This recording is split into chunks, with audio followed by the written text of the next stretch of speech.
Good morning, us learners, and welcome to Learning Strand 4 Life and Career Skills. So, this morning we will talk about personal skills and interest matching with jobs opportunities. So, before ko sa inyo formally introduce or i-discuss ang paksa na ito, babasahin muna natin ang objectives. First, match personal skills and interest with available jobs. Assess one's personal strengths, attributes, assets, limitation, interest as a potential employee, and identify one's goal in life.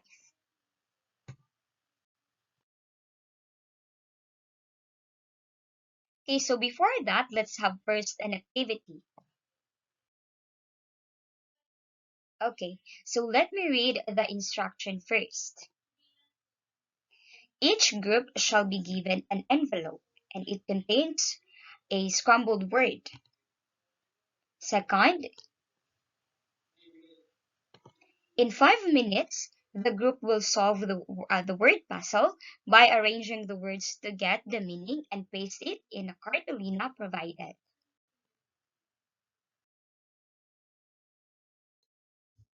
Okay, so how do you feel the activity?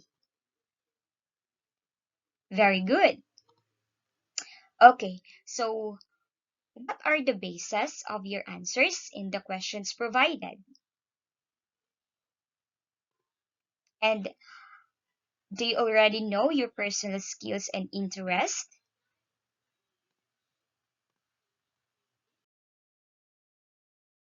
Okay, right now, let's move on to the unlocking of difficulties. So first, let's talk about personal skills. Personal skills are things we are good at, our strengths, abilities, and attributes. So next, interest. Ano ba itong interest? Interest is a feeling that accompanies or causes special attention to something or someone. Nagpapakita ito ng, kapag sinabi natin interest, nagpapakita tayo ng special na atensyon sa isang bagay or isang tao. Okay, so right now let's talk about goals. Ano ba itong goals? It is an idea of the future or desired result that a person or a group of people envisions, plans, or commits to achieve. So kapag sinabi nating goals, sa Tagalog ito ay mithiin. Yung mga bagay na gusto nating mangyari sa hinaharap.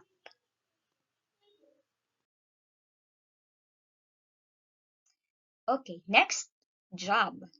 A job is a task or a piece of work, especially one that is paid. So kapag sinabing job, ito ay trabaho.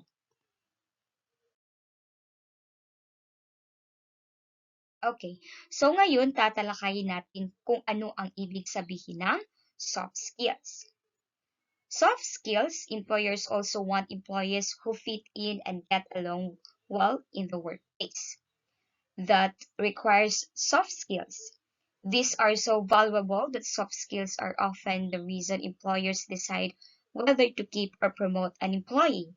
Some soft skills can be taught in school, but most you learn in everyday life and can improve at any time. So kapag sinabi nating soft skills, ito ang mga katangian kung saan nagpapakita kung paano tayo makihalubilo sa ating mga katrabaho. Kung anong klase tayong worker. So, kadalasan ang mga employers, ito ang isa sa kanilang basihan para i-promote ka sa trabaho. So, kapag nakitaan kanila na ikaw ay isang mabuting manggagawa, meron ka nitong tinatawag nating soft skills, magaling kang makisama, madali kang mahinga ng tulong, kapag ka merong mga team activities or assigned task, hindi ka nag-aatubili na tumulong kapag if you have that kind of attitude. So, it means that you have this what we call soft skills. So, posible or talagang magugustuhan ka ng inyong employer or inyong amo. Okay, next. Okay, so ito ang mga halimbawa ng soft skills. Una, communicate well. Magaling kang makipag-usap, magaling kang makitungo, magaling kang makipag-interact. Next, think critically. So, the way ka mag-isip, no, critical ka kung mag-isip, logical. So, meron kang common sense at initiatives. Participate as a team member. So, kapag merong mga gawain, nagpa-participate ka. No? Marunong kang tumulong sa iyong mga ka-workmates. Self-motivated. Kapag ka self-motivated, ibig sabihin, you have the passion to work. Okay? So, hindi na kailangan na pagsabihan ka pa kung ano yung mga gagawin mo because you are already motivated. So, hindi ka malilate. Di ba? Excited kang pumasok sa trabaho. Next, flexible. So, ibig sabihin nito, dapat marunong ka sa lahat ng mga gawain sa iyong pinagtatrabahuan, no? So, if ever hindi ka marunong, dapat you are willing to learn. Dapat ipakita mo na gustong-gusto mong matuto. So, kapag ka meron ipapagawa sa'yo, so, dapat, ano bang gagawin, di ba? Susundin at tatrabahuin mo. Next, determined and persistent. So, ibig sabihin nito, determinado ka, no? Determinado ka na matuto, determinado ka na mas maging magaling ang iyong trabaho, no? The way ka magtrabaho, no? Mas maging better pa. Okay. And quick learner.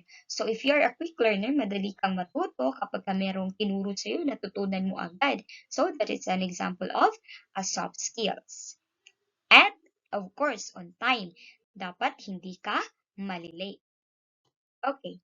So, aside from soft skills, meron din tayong tinatawag na technical skills. Okay. Technical skills, your ability to accomplish specific tasks like cooking, computer programming, or teaching are called technical skills. They relate to a particular occupation. You may have learned technical skills from past work experience, schools, or training. These skills are often included in job listings to describe the task of a position. So kapag sinabi nating technical skills, ito ay kumbaga marunong kang gumawa or i-accomplish yung assigned na task sa'yo. Example, inutusan ka na mag-encode o gumawa ng PowerPoint. So, kapag marunong kang gumawa ng PowerPoint at successful, no, maganda yung PowerPoint na ginawa mo, then you have this technical skills. Kapag inutusan ka na magluto at masarap yung niluto mo, marunong kang magluto, so you have this what we call technical skills. So, ang ibig sabihin ng technical skills kapag ka na-accomplish or nagawa mo yung pinapagawa sa iyo. Yung soft skills, more on ano yun, let's say, how you interact to others, kung paano ka makipag-communicate sa kanila, paano mo sila tratuhin, paano ka makimingle sa iyong mga trabaho. Kapag sinabi naman nating technical skills, ito ay kung paano mo tapusin or gawin yung mga bagay na inassign sa iyo or mga task, trabaho na inutos sa iyo. Okay, so ito yung mga halimbawa ng technical skills. So first, build a cabinet, no? Marunong kang gumawa ng cabinet. Next, read an image. Marunong kang mag-interpret sa isang image or larawan. Next, operate equipment. So, marunong ka mag-operate ng kahit anong equipment. So, example, laptop, computer, printer, or kahit ano pang equipment na nasa pinagtatrabahuan mo. Next, paint a portrait. Next, write computer code. Teach a lesson. Investigate a scientific question and sell products too. Okay, so right now, let's talk about the examples of skills. So first, we have active listening. So kapag you have this skill, so hindi ka na paulit-ulit na pagsasabihan, no? Kasi isang utos lang, nagigets mo na agad. Next, communication. So dapat marunong kang makipag-communicate sa kasama mo or sa mga customers. Next, computer skills. Kahit mga basic lang. So, dapat marunong ka like mag-encode, gumawa ng PowerPoint, mga basic computer skills. Okay, customer service. So by the way, the word customer here, no, wrong spelling siya. It should be customer. Okay, so paki-correct na lang. Okay, so customer service, dapat alam mo kung paano i-provide yung assistance sa mga customer. Next, interpersonal skills. So dapat marunong ka makipag-interact, makipaghalubilo sa ibang tao or sa mga clients mo. Okay, next, we have this leadership. So, marunong kang mag-guide, no? You take leadership, siseryosohin mo at gagawin mo na i-guide yung mga members mo. So, okay. Next, management skills. So, kapag ka merong ipagawa sa'yo, alam mo ito, no? Marunong kang mag-manage. So, kapag ka ganito, talagang magiging maganda yung resulta ng trabaho nyo. And flexibility. So, kapag ka merong inutos sa'yo, kahit pa na bago mo lang itong gawin o hindi mo pa nagawa, hindi ibig sabihin na tatanggi ka na. Kasi kapag ka nasa isang workplace ka, you should be flexible, no? Kapag ka hindi mo alam magpaturo, ganon. Adaptability. So, kapag merong mga changes o pagbabago sa pinagtatrabahoan mo or sa nature ng job mo, so dapat you are able to adapt the changes, no? Hindi yung, hindi ko naman yan alam, bago yan, hindi ko alam na may ganyan kasi bago yan. So, we should embrace and adapt changes. Next, caring. So, yung caring, isa din siya sa skills kasi hindi naman lahat ng tao nagpapakita ng pag-care or pag-alaga sa iba. Next, management skills. So, tapos na tong management skills, problem-solving skills. So, kapag ganito, merong mga problema at need ng solusyon, so dapat alam mo, no? Dapat you are critical thinker ka na tao or ng klase na employee. So, next, let's talk about time management. So, time management, very important ito. Kasi kapag wala kang time management, of course, hindi mo ma-accomplish lahat ng trabaho. So, ang mangyayari dito, meron kang mga trabaho na hindi mo matatapos kasi nga wala kang time management. Next, friendship. So, of course, di ba? Hindi lang naman ikaw yung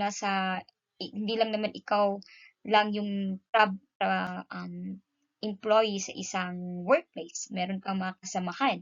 So, you should offer or you should be friendly, no? Let's offer friendship because friendship is free. Okay. Now, what are the examples of interest? First, writing. Mahilig kang magsulat. Volunteering. Mahilig kang mag-volunteer. So, sa kahit na anong mga jobs or mga trabaho. Next, learning new languages. So, gusto mong matuto ng or nag-aaral ka ng mga bagong or ibang lingwahe. Blogging, no? Vlogging or blogging. Kapag mahilig ka, di ba, ngayon marami ng mga vloggers. Okay, so isa yan sa interest nila. Next, social media marketing. So, yung mga vlogger, vlogger and blogger, yung mga social media influencers. Sports. So, ang sports, isa din yan sa tinatawag nating interest.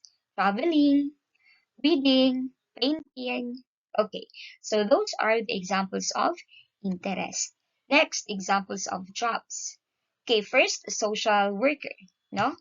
So, kadalasan itong mga social worker nasa Department of Social Worker and Development or siya. DSWD sila nagtatrabaho. Health educators and community health workers. Social and community service managers. Firefighters, yung mga bumbero natin. Embalmers, yung mga embalsamador. Pilot, and mga seaman. Marami.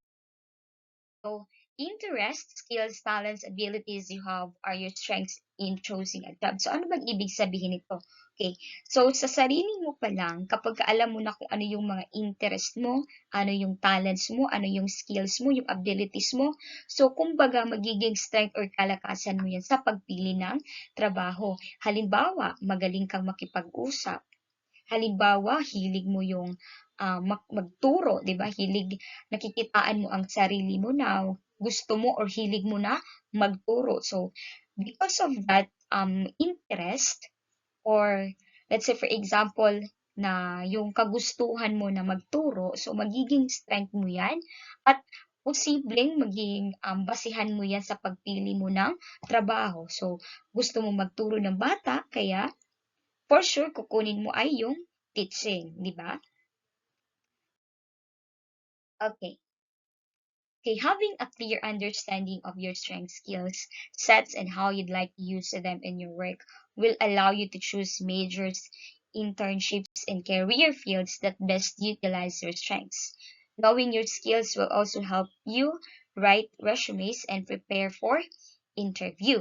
Okay, so kapag clear sa'yo, no, malinaw sa'yo yung ang skills mo, yung strengths mo, so ito ay malaking puntos para matanggap ka sa iyong trabaho kasi meron ka ng skills, no? You have the interest plus your skills. So, ang mangyayari yan, yung dalawang yun, yung interest mo at yung skills mo, magiging palakasan mo yan para makuha ka sa iyong trabaho.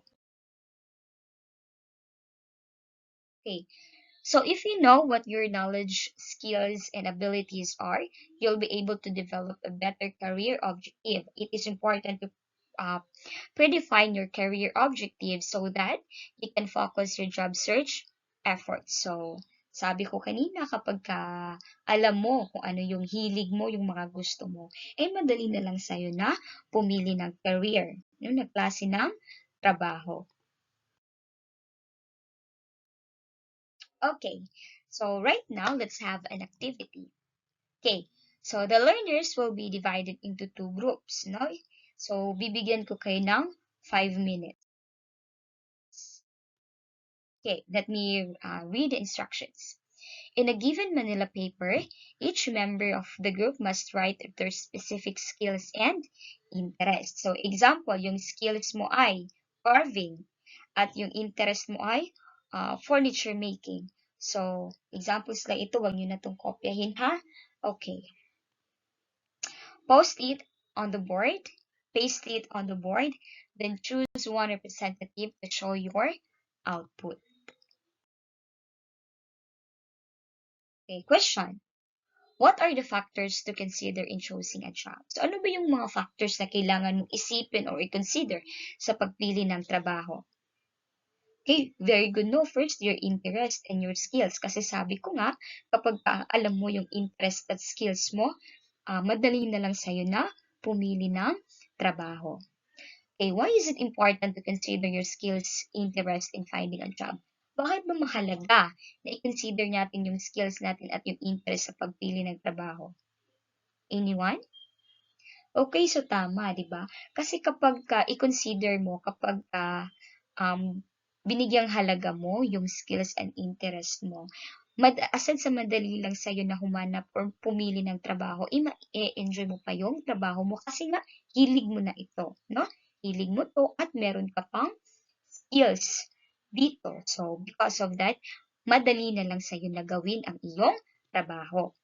Next, how can you assess your personal skills as a potential employee or finding a job? So, paano mo ma-assess yung personal strengths mo as a potential employee sa paghahanap ng trabaho? So, of course, di ba, alamin mo kung ano yung mga strengths at skills mo. Kasi kapag alam mo yung strengths mo, pwede mo itong gamitin. Ipakita sa ina-applyan mo that you have this kind of strength, di ba? Para tanggapin ka nila. Next. Okay. So, for your activity, this activity is called Draw the Future Me. Okay? So, gagawin nyo, iguguhit nyo yung future self ninyo. Kung ano ba yung gusto nyong maging trabaho sa hinaharap. So, kapag gusto mong maging teacher, so, iguhit mo yung sarili mo na naka-teacher uniform. Okay?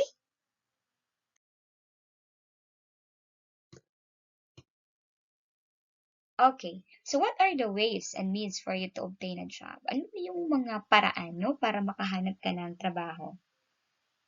Okay, so para matanggap ka agad, sabi ko nga kanina, dapat ipakita mo yung skills at strengths mo sa ina-applyan mo para tatanggapin ka nila. Okay, is having a job important? Yes or no? Of course, it is important kasi kung may trabaho ka, of course may pera ka, meron kang maibibigay o mapro-provide mo yung needs ng family mo. Kasi napakahirap sa panahon ngayon. It's very difficult to be jobless. No? Mahirap maging walang trabaho sa panahon ngayon. Lalo na that okay, nag-inflation, no? Grabe yung inflation, grabe yung ang pagmahal ng mga bilihin. Okay, how will you give importance to your job? Paano mo ba papahalagahan yung trabaho mo? Of course, di ba? Gagawin mo or gagampanan mo lahat ng iyong responsibilidad. How does your skills and interest help you to choose your dream job? Of course, sabi ko kanina, yung skills and interest mo, sila yung gabay mo sa pagpili ng gusto mong trabaho. Okay, so right now, I want you to get your ball pen because we will have our formative. Okay, so for your for your project class, at ipapasa nyo ito next week. Okay, so ang gagawin niyo ay magdi-dress yourself kayo, no? Sa kung anumang profesyon ang gusto nyo na makuha nyo in the future. So, halimbawa, kung gusto mo maging police, so gagawin mo, magsusuot ka ng police uniform. At pipicturan mo yung sarili mo na naka-police uniform. At ipiprint mo ito, idikit sa bond paper at sa baba, isulat mo kung paano mo ito makakamit. Kung ano ang mga bagay or mga ways mo na gagawin para ikaw ay maging police. So, halimbawa din naman, kung gusto mong maging army, then, magsuot ka ng uniform ng army at gagawin mo ay pipicturan mo din ang iyong sarili at, idikit sa bond paper at ilagay doon kung paano mo ito ma-achieve. Okay? At huwag kalimutan na lagyan ng disenyo. So, ito yung rubrics ng inyong project. Presentation 5, content 10, creativity refers to the design, 5% relevance to the topic 10 for a total of 30 points. So, yung project ninyo ay 30 points kapag ma-perfect ninyo. Right? So, that's all for today, class. I hope you learned something from our discussion. And please don't forget to pass your project next week. Hanggang sa susunod na pagkikita, paalam at mag-ingat tayong lahat.